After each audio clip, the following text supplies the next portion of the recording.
Hello and welcome to Manage Personal Work Priorities and Professional Development.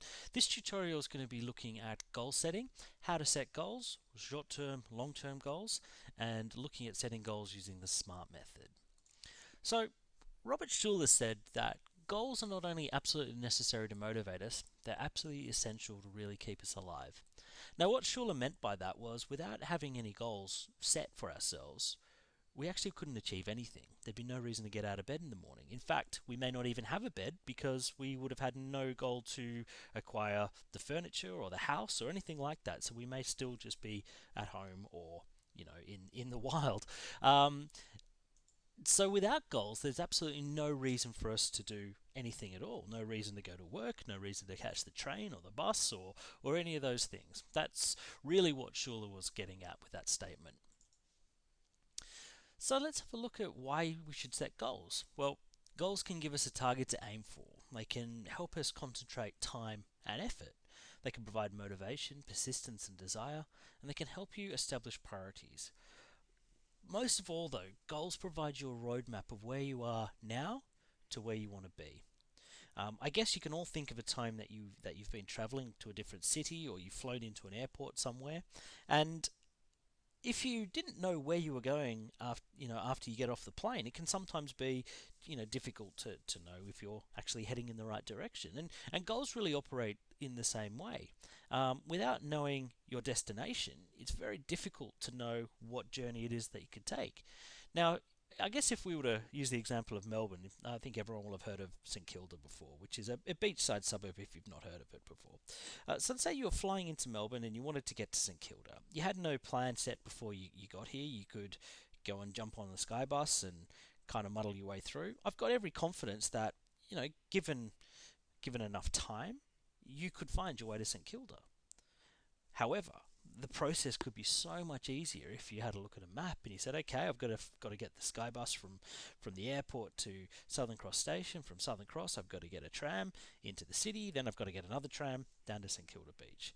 In terms of the time that you spend travelling and the frustrations and all of these sort of things, you can save a whole heap of time if you've got a plan and you've got a goal of what it is that you want to achieve. So let's have a look at the two different types of goals that we set for ourselves. So the first one is long term. Now, long term goals could be anywhere from 10, 15, 20, maybe even a little bit longer years away. But these are kind of the overall, this is the end where we want to get to. And they really have a great purpose in helping us plan our future. So it's especially important when you're working towards achieving an important milestone or looking to make a significant change in your life. In which case, a long-term goal can help you envision a path in which to follow. Now, that path will be made up by a series of these short-term goals. Now, these short-term goals, I think, are really best represented by this picture that you can see, which are stepping stones. Short-term goals are fantastic at giving you encouragement as you progress along the map to achieving your long-term goal. So if I use the example of weight loss, let's say that someone wanted to lose 20 kilos, and that's the end goal. To lose 20 kilos, it seems like a very big prospect, and actually it is. It's a lot of weight to shed. And to sit there and think, okay, I want to lose 20 kilos might seem like a very daunting prospect. But if you broke it down over a period of time, so let's say 6 months, and then you broke it down into a weekly amount. Okay, I would need to lose a kilo a week. It becomes a lot more achievable because rather than focusing on the final destination, it's more about focusing on the journey, and then the destination starts to take care of itself. Now, this applies to absolutely anything. So, if you wanted to set yourself a goal of buying a house or buying a car or achieving a new job or absolutely anything at all, planning a wedding, planning a holiday, knowing what it is that you want to achieve in your long-term goal and then breaking that down into the individual parts to help you set your short-term milestones or your short-term goals that you will hit along your journey to getting to your final destination. So that's all well and good, but how do we actually set goals? Well, we can set goals by using a method called the SMART method. Now, this stands for specific, measurable, attainable, relevant, or time bound. So specific, you need to know specifically what it is that you want to achieve. A lot of the time where people go wrong with goal setting is that they set themselves too much of a general goal. So if I was to use my previous example of losing weight, they'll say, right, I just want to lose some weight. And you could say, okay, fantastic, that's awesome. How much weight do you want to lose? Just some weight. How do you know if you've achieved your goal or not that way? So a specific measurement of that would be to say, I want to lose 5 kilos. So writing specific and clearly stated goals, knowing exactly what it is that you can mark your achievement by. The second thing is measurable. So how do you measure the criteria to achievement? If it was weight loss, it's quite easy to measure the criteria. You can see, well, am I losing any weight at all? Am I going in the right direction? Can I measure the inputs and the outputs to see where I may be going wrong? But being able to measure whether or not you're getting closer to your goal is a really great way of setting goals. The third one is attainable, which is setting yourself a reasonable path to achievement and actually thinking to yourself, is this goal attainable in the time frame in which I've set myself? So if you said to yourself, okay, I want to lose 60 kilos, depending on where your starting point is, or depending on, really depending on where your starting point is, can you actually lose 60 kilos? Is that actually attainable? Is it a realistic goal? Is it even possible to achieve?